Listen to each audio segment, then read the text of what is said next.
Hello, Farmer Tom here. I'm live from Puerto Rico, and we're going to do a little live episode today on how to deal with COVID 19, period, in general. We're going to kind of go over my life in Puerto Rico, what it's like down here, what I'm doing. We're going to go over uh, requirements by the USDA and CDC on harvesting and processing hemp and cannabis during these difficult times, and resources where you can find up to date information. Whether to farm or not in 2020, that's a big question going around for everybody. So let's start at the top. I'm down here in Puerto Rico. Let me give you a little bit about what's going on down here. I'm down here with my business partners, and we're working on some projects here in Puerto Rico with the local farmers and creating some exciting new products for them and ways to grow hemp in this challenging climate down here. Between the 12 hours and all the humidity, it's really tough to grow flower outside down here. And auto flowers are probably the best thing to do, but we'll kind of go over that today. Puerto Rico's a beautiful country. It's a territory of the United States. It's down here in the Caribbean. The weather's pretty nice. It's about 85 every day. Rain showers here and there. In the evening, it gets down to about 71 or 72. The island's beautiful. There's so many beautiful places. There's 7 different types of soils. There's an amazing group of farmers here growing everything from vegetables to sugar cane to papayas, mangoes, hemp, and cannabis. Their medical cannabis system down here is pretty robust. There seems to be a green cross on every corner. It's very exciting to see the excitement around medical cannabis down here and how well it's received. As far as the doctors go, regular doctors are giving prescriptions for cannabis down here, and it's not just the the pro cannabis doctors. It's like a large majority of doctors down here. So that's really exciting to see, being that I've come from the medical marijuana cannabis background.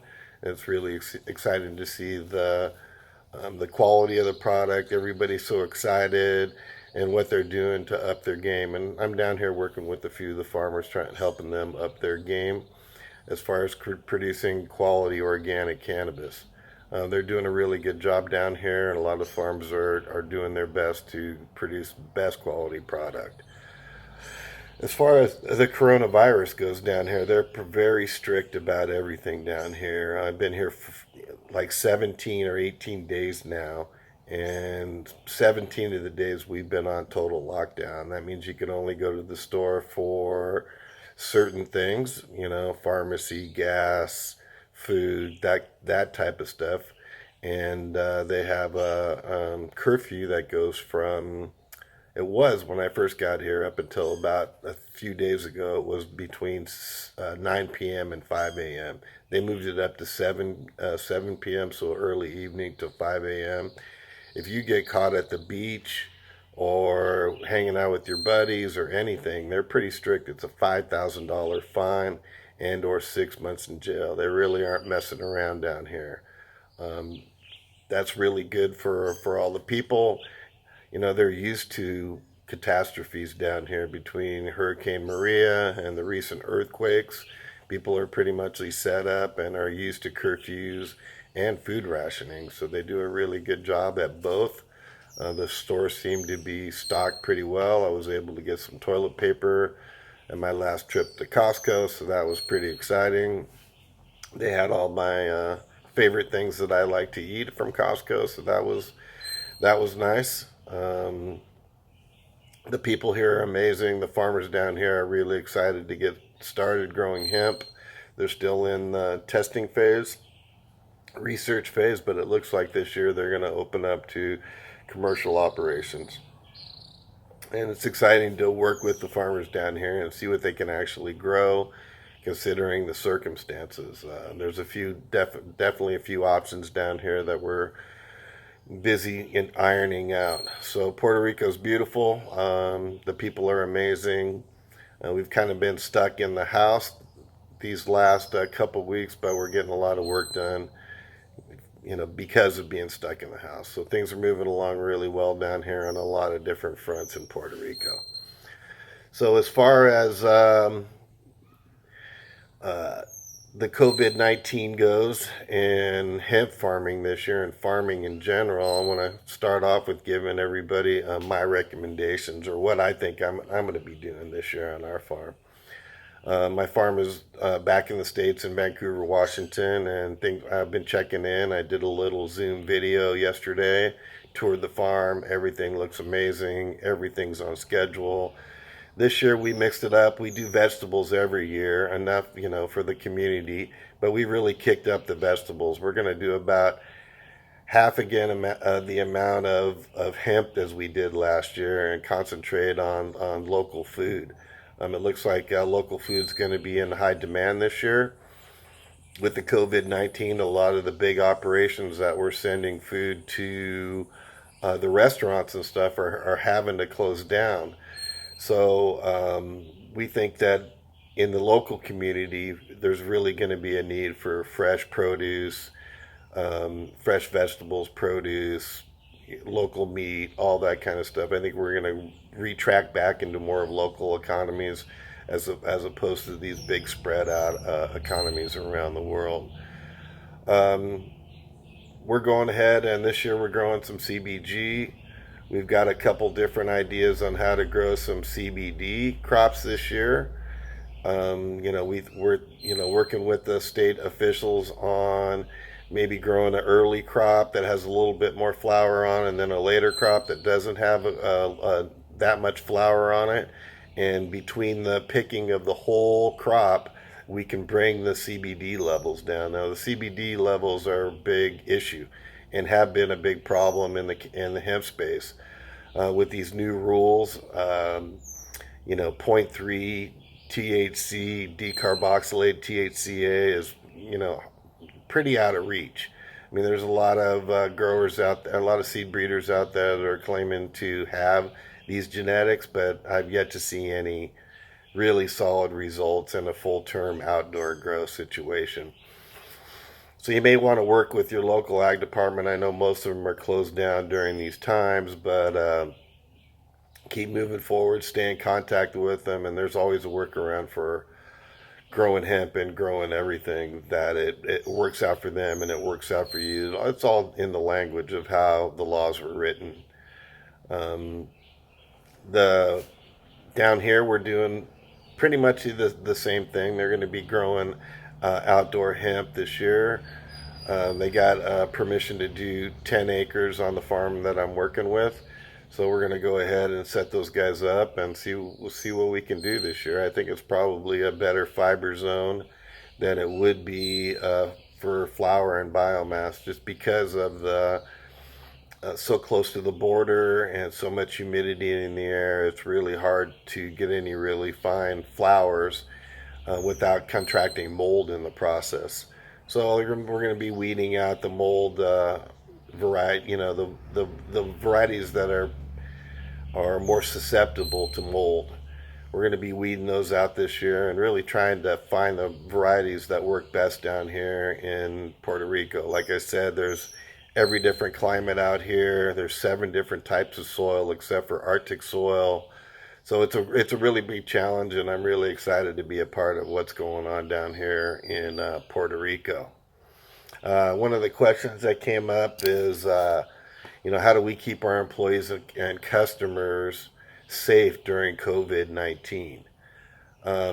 There's some great resources out there, that I'm going to share. I'll put down in there. It's actually United Fresh. www.unitedfresh has a page dedicated to COVID-19 and all the resources for small farmers, and then down there on how we're supposed to handle everything.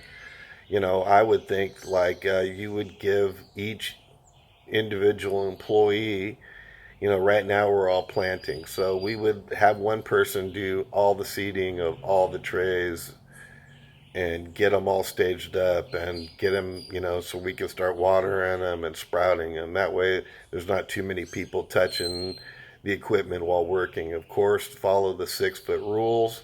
Probably best off wearing some sort of protective mask and protective hand gear during the process.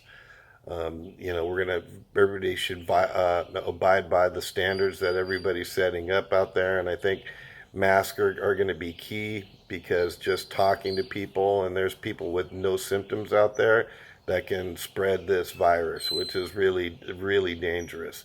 But instead of relying totally on me, I would suggest you go to United Fresh. They got a really great resource page. So below in the comments, we're going to post a link so you guys have access to all the latest information.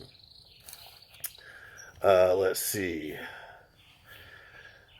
Whether to farm or not to farm. That's a big question we've been getting this year. Here's a couple things I've been thinking about. I think it's a good idea to farm this year if you have the resources and you have the time. First of all, it'll be great for you mentally and physically to get out there and do the work. There's a lot of stress going around, a lot of anxiety. The more people can get out on their farm and plant some plants and get their hands in the dirt and get grounded, I think it'll be better off. It's been really stressful on farmers the last couple of years.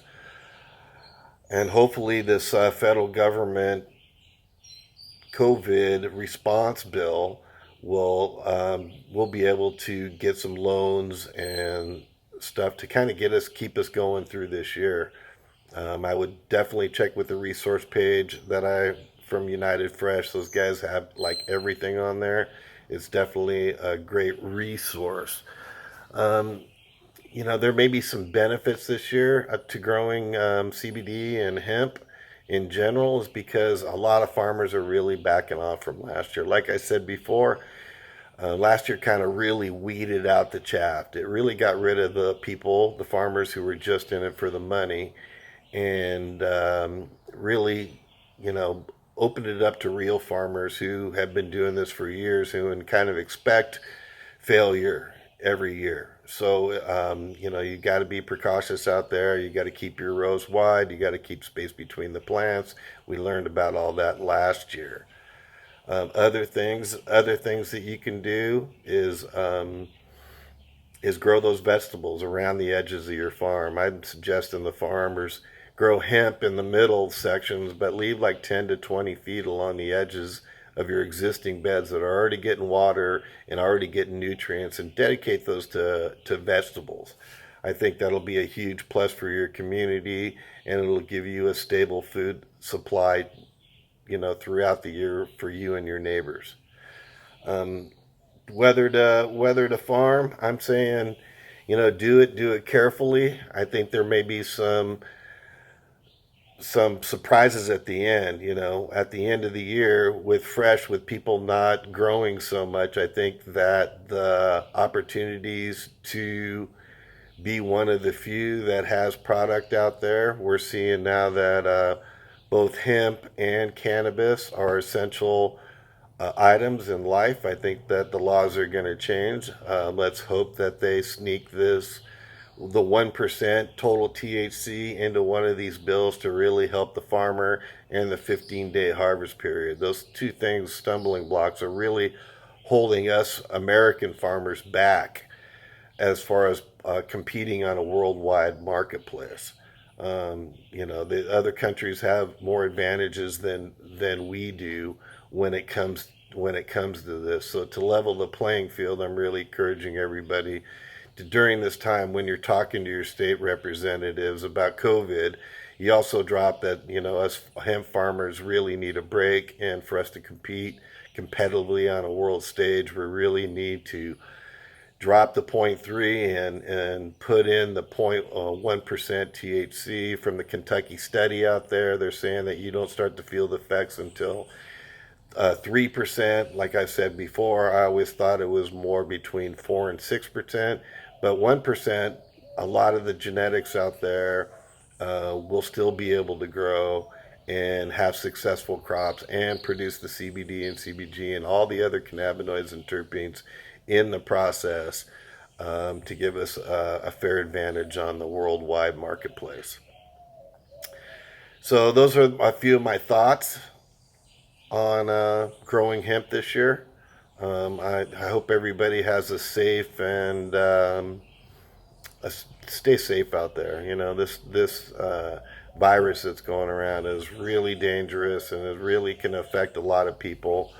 You know, keep your distance, wear your mask, take all the precautions you can, isolate as much as possible. And when you're on a farm, you know there's nobody around, so farmers are essential. So get out there and farm this year. I wish everybody happy and successful 2020. It's kind of started off rough, but I think we're all going to get through this. So be well, everybody, and keep on farming.